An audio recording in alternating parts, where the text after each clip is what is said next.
Hey everyone, welcome back to the OurSociety Experiment and today's Making the Movement episode. I'm going to be doing a little cheating today. I have my trusty OurSociety laptop with me because I'm going to talk today about what it costs to run for office. And we're going to pull from the 2018 data that's available from the Center for Responsible Politics. And I'm going to link that link below in the first comment. I want to put that out there right up front. Because if you have any questions about the data I'm providing you, please feel free to check the link and confirm that the information I'm giving you is correct. I wrote this article. This is an article I wrote with the intention of getting into an op-ed, right? This isn't making a movement, so I'm giving you the behind the scenes. And normally, a lot of the articles and content, myself or the other volunteers write gets posted on the blog or gets made into a YouTube video. However, this information, when I just started to do the research, it was initially for Making the Movement episode. I was like, wow, what I had found, I really wanted to share with the state. So I've submitted to a local news organization as an op-ed. We'll see if they take it. If they don't, I'll just publish it through the OurSociety means. However, I'm going to share that data with you, our early adopters of the OurSociety movement and the OurSociety experiment, and just give you some perspective. So, with that said, as of February 22nd, 2018, the amount of dollars raised for New Jersey's 2018 congressional election are $21,640,868. Now there's 49 candidates total running for office right now. So that's either running in the primaries, or if they're independents, just going straight to the general election. The primary election's in June. The November is the general election. And that would average out, if you broke down the average, the 21 million plus divided by the 49 candidates, it boils down to $450,851 per candidate spending on average. So right away, I think that's a tremendous amount of money to spend on a campaign. And I say, why do I say I think that? Because, well, A, I couldn't personally afford that if I wanted to, and B, even if I reached out to all my circle of family and friends, it would be incredibly challenging, if not impossible, to actually raise that amount of money. I just don't know if my personal circle has that type of liquidity in capital. So you can assume right away that that amount of money is kind of raised from other sources on average. Of course, some of the candidates may have that amount of capital. But there is an unfortunate disparity, and when you actually start to look and dive into the amount of money being spent and who's spending it, the average candidate is spending nowhere near $450,000. No. In fact, the amount of money raised is concentrated in an incredibly narrow amount of individuals, and that's kind of what I'm going to discuss with you today. For this video, we're going to put some of the charts on the screen that I did when I was analyzing the data, just to make it a little easier. So the chart you're looking at right now, you can see that we broke it down by the dollars raised per the candidates, over the number of candidates. So for example, you can see that 10 raised raised from the 0 to less than $100,000 mark, 26 raised from the $100,000 mark to the $500,000 mark, or I should say less than $500,000. 7 between the $500,000 and $1 million, 5 between the $1 million and $5 million, and 1 in the $5 million. So $5 million to run for office in New Jersey, that is an incredible war chest. That is a lot of social media advertising. That is a lot of news advertising. That is a lot of PR. That's a lot of hired staff. That is a tremendous amount. And that amount of money that in one individual is our Senator Bob Menendez, who's up for re-election. So $5 million up for re-election in the Senate. And then, so what's really interesting about that is Bob has raised 51 times the amount of money. So a multiple of 51 of his nearest competitor. So Bob has a tremendous advantage in this race due to the amount of pure, just liquid capital he has on hand to promote his agenda and tell people about that he's running for office. Now, if we include the 5 candidates who've raised over $1 million, so in between $1 million but less than $5 million, we have a total of 6 candidates. Okay, and those candidates are, as I mentioned, Bob Menendez, and you can see, I'm going to put the chart on right now actually, Bob Menendez, Don Norcross, Tom MacArthur, Josh Gottenheimer, Mikey Sherrill, and Steve Longigan, and that is the, you can see it's that those 6 people control the majority of the fundraising based on this chart, and the other candidates contribute 36.8% of the total amount of funds raised. So so that would be 43 other candidates who have access to 36.8% of the total amount. Now, to put that in perspective, let's flip that around, right? So six candidates, which is 12.24% of the total amount of candidates running, they control 63% of the total monies raised so far for the election. Now, if you add the 7 candidates, if we go one step deeper, I'm going to put that chart up right now. If you add the 7 candidates, who I'm just going to lump them in a group, who've raised over $500,000, but less than $1 million. So now, if we take those 7 candidates who raised over $500,000 but under $1 million, their total combined your money raised is an additional $4,851,623, split between these 7 people, and that sways the dominance of the financial percentages to 26.53% of the candidates controlling 85.61% of the total monies invested in this campaign. Okay, so again, just keeping it simple, 26.5% of the candidates controlling 85.5% of the money. All right.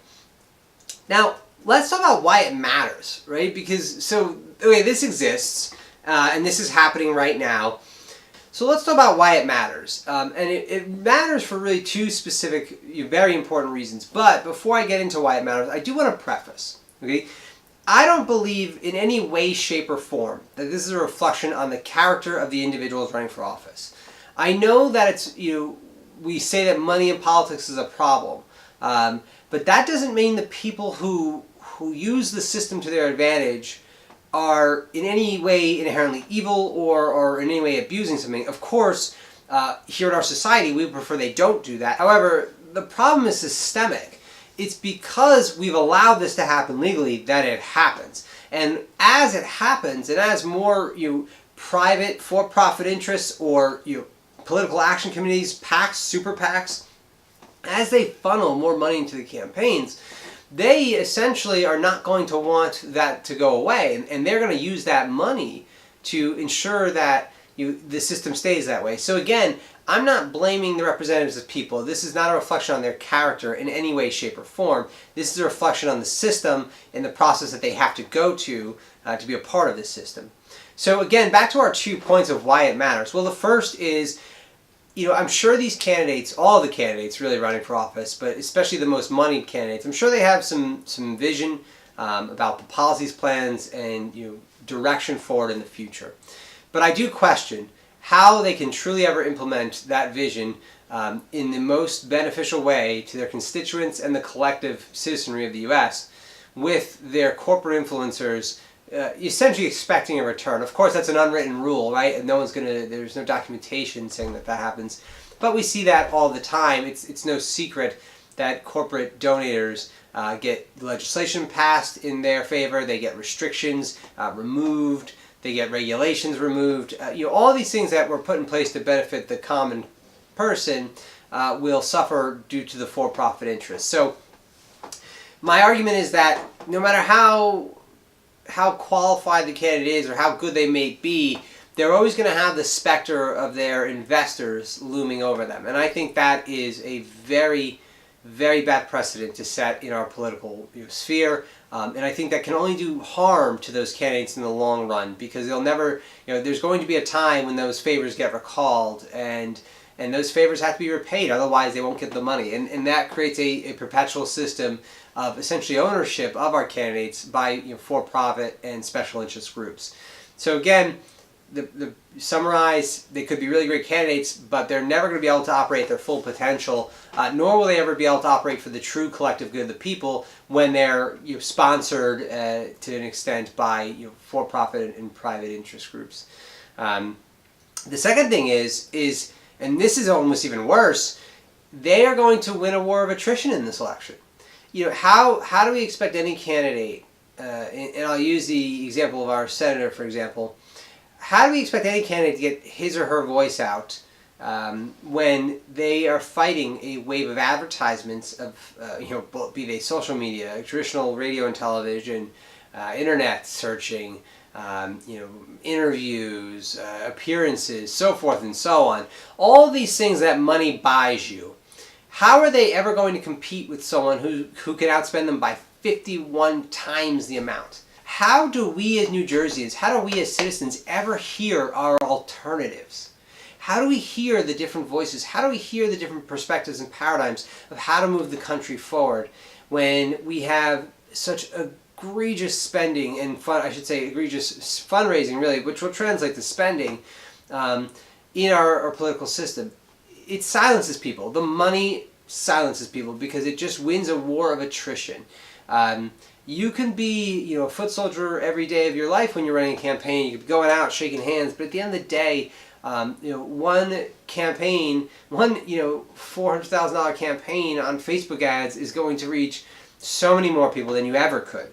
And for those, especially the political candidates, especially the citizens who are unengaged, that's advertising 101. The average impression, the average time someone recognizes something is on the 5th time they see it. So it's just constantly beating into their head about the advertisement of the candidate. So even if the person voting knows nothing about it, but they want to go do their civic duty, well, they go into the voting office, and the only name they recognize is that first name on the ballot. And of course, right, in New Jersey, the political machines, you get the ticket line. So statistically, if you're on the 3rd or 4th ticket, if you're running as an independent or a third-party candidate, you're automatically disadvantaged just because of the way the eye works. We read left to right. So the first person we see is the first person we've seen 100 times on Facebook, and it's natural.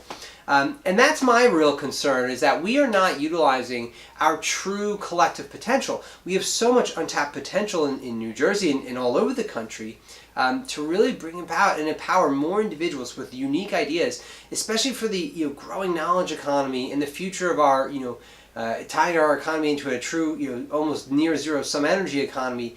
There's so many ways to go forward. Yet we hear only a very few voices. And I think as New Jerseyans, as citizens around the world, we just need to be conscious that this goes on, and we need to express our distaste, because I highly doubt that the legislative process is going to remove money from politics, at least not in this stage in the game. With our society, we're trying to provide a tool to do that to you and to all of us, so we don't need legislation to do it. However, it's going to take time. It's going to take a lot of time, and hopefully sooner than later. But it's something that we all have to be aware of. So if this kind of numbers, if these numbers upset you as much as they upset me, then sign up for the OurSociety platform.